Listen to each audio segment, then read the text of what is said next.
বিকেল হলেই মনের ভিতরে যেন একটা উৎসব উৎসব কাজ করে। ঘরের ভিতরে একদমই বন্দি থাকতে মন চায় না।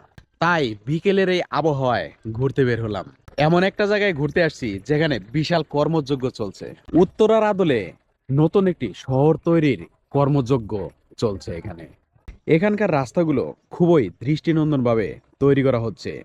দেখেই বোঝা যাচ্ছে এটা নতুন কোনো শহর তৈরি হচ্ছে। এখন রাস্তা এবং ফুটপাতের কাজ হচ্ছে।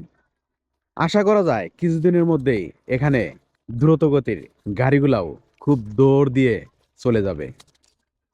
এতক্ষণ কথা বলছিলাম খুবই পরিচিত চেনা জানা একটি জায়গা। সেই জায়গাটির নাম কি আপনারা জানেন? হ্যাঁ, এই পুরো জায়গাটির নাম হচ্ছে প্রত্যাশা। সবারই কোনো না কোনো প্রত্যাশা থাকে কোথাও কোথাও ঘুরতে যাওয়ার।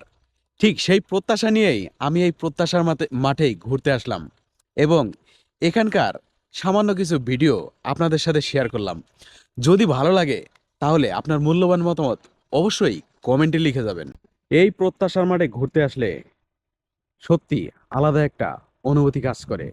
এখানে যেন কোনো কিছুর কমতি নেই।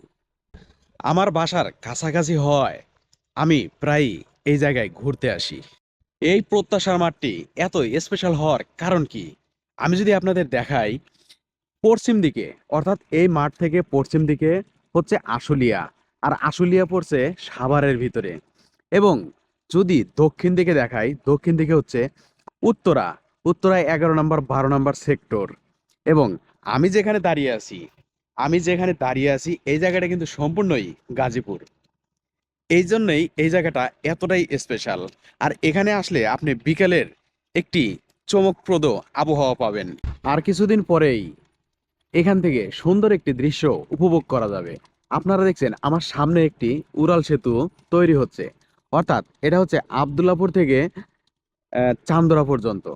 আর এখান থেকে যেই এই উড়াল সেতু দিয়ে গাড়িগুলা যাবে সেই দৃশ্যগুলা খুব সুন্দরভাবে উপভোগ করা যাবে। এই হচ্ছে বর্তমান তুরাগ নদীর অবস্থা। এখন পানি নাই বললেই চলে, অথচ বর্ষাকালে এর ভিতরে যেন প্রাণের সঞ্চার তৈরি হয়। কানায় কানায় পানিতে পূর্ণ হয়ে যায়। এই প্রত্যাশার মাঠে আসলে এর যে সবচাইতে আকর্ষণীয় জিনিসটা হচ্ছে এর ব্রিজ। অর্থাৎ এই ব্রিজটা হাতির ঝিলের আদলে তৈরি করা হয়েছে। অর্থাৎ উত্তরা থেকে প্রত্যাশায় আসবেন, অর্থাৎ উত্তরা ঢাকা থেকে গাজীপুরে আসার জন্য এই ব্রিজটা তৈরি করা হয়েছে। দেখতে খুবই সুন্দর।